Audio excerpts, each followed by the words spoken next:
Placing the head tefillin by the hairline.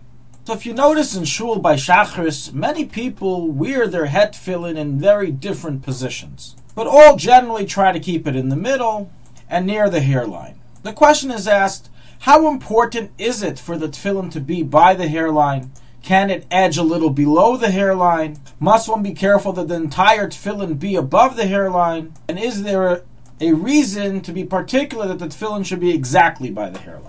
So the pasuk in the end of Parshas Bo tells us V'hayu l'teitafes beinei necha, that the head tefillin, which is called teitafes, should be between the eyes. The Gemara in Menachos 37a explains b'makim sha'isa karcha, that this refers to that the tefillin must rest in an area that makes baldness, which means that grows hair. Based on this, it's recorded in the Shulchanaruchharav in the Mechaber in 27 Halacha 9 and also in the Alter Rebbe 27 Halacha 14, that the tefillin must be placed beginning from Iker Hasares, the area that the hairs begin growing. And as the Taz there explains, one who does not do so has nullified the mitzvah of tefillin.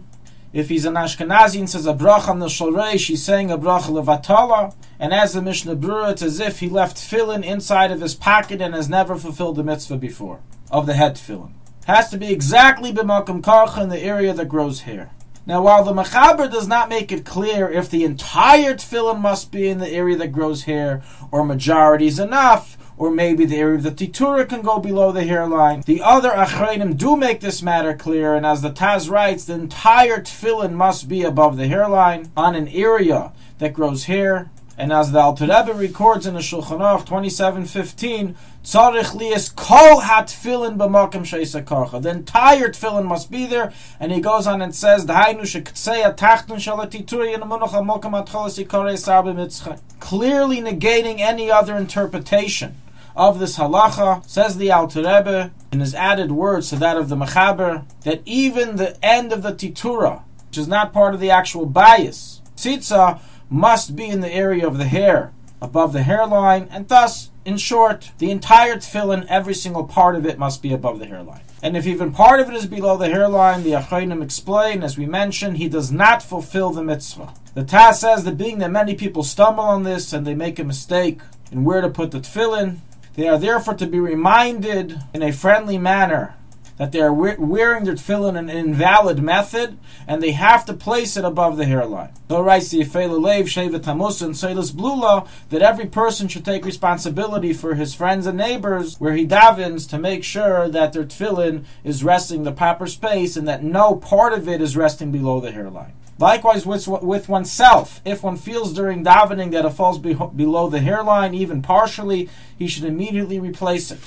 Likewise, on Mivtzayim, one is to be very careful that when he places the shalreish on the individual's head, that the front of the tefillin and back of the tefillin be in the proper area, meaning that the entire tefillin be above the hairline of the shalreish and the knot be in the back by the bone and not lower, otherwise his wearing of the head tefillin is invalid. Now, many people ask the following question: how is it that we see by the Rebbe that when the Rebbe wore the shalreish, it seems like it was below the hairline, or at least part of the head tefillin was below the hairline, despite the fact that we clearly negated this in the Paiskim.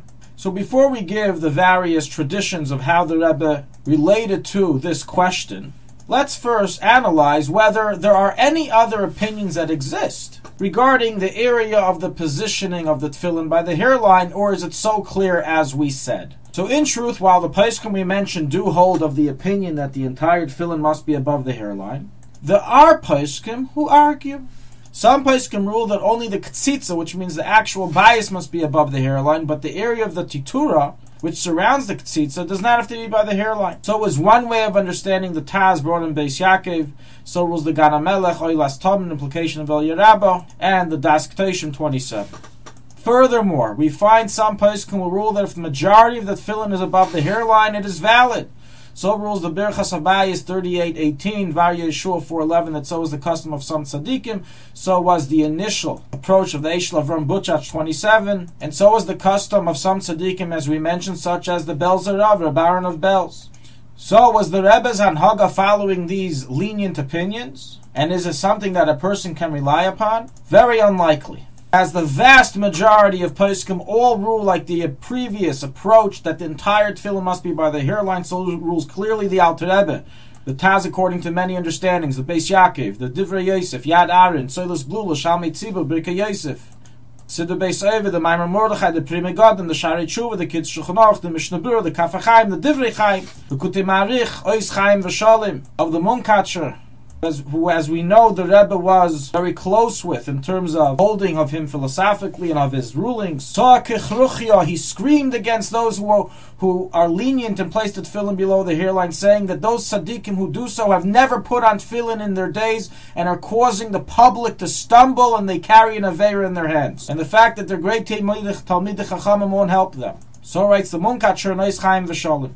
It's extremely difficult to explain that this was the Rebbe's approach to follow the most lenient opinion which is not held of in halacha. So in truth, the Rebbe was addressed this question, and there are various traditions of what the Rebbe answered, although I have yet to substantiate any one of these claims. In one story, a person gave a picture, a painting of the Rebbe with the tefillin below the hairline. The Rebbe gave it back and told him to fix it. In another tradition, the Rebbe answered someone that he always tries to make sure it's by the hairline, and his hairline, since he doesn't grow hair in that area, is not visibly seen to others, but originally when he did grow hair, he had a very low hairline, and that's exactly where he positions his tefillin. Rabbi Leibel Groner informed me that once the Rebbe, when he was asked this question to an individual, the Rebbe said, you have to follow what's written in Shulchan Aruch. Don't look at what I do.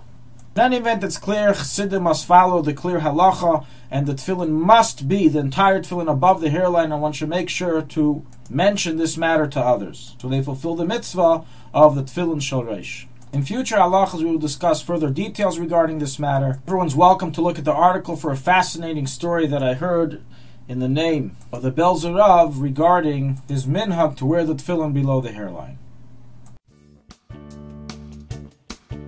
Thank you for listening to Shulchanaruchharav.com. Our free services of making Torah knowledge available to the public depends on donors like you.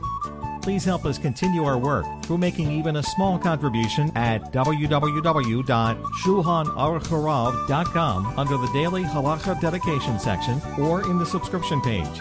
Also, check out our online courses and many sefarim available for purchase that will both enhance your Torah knowledge and help support our work.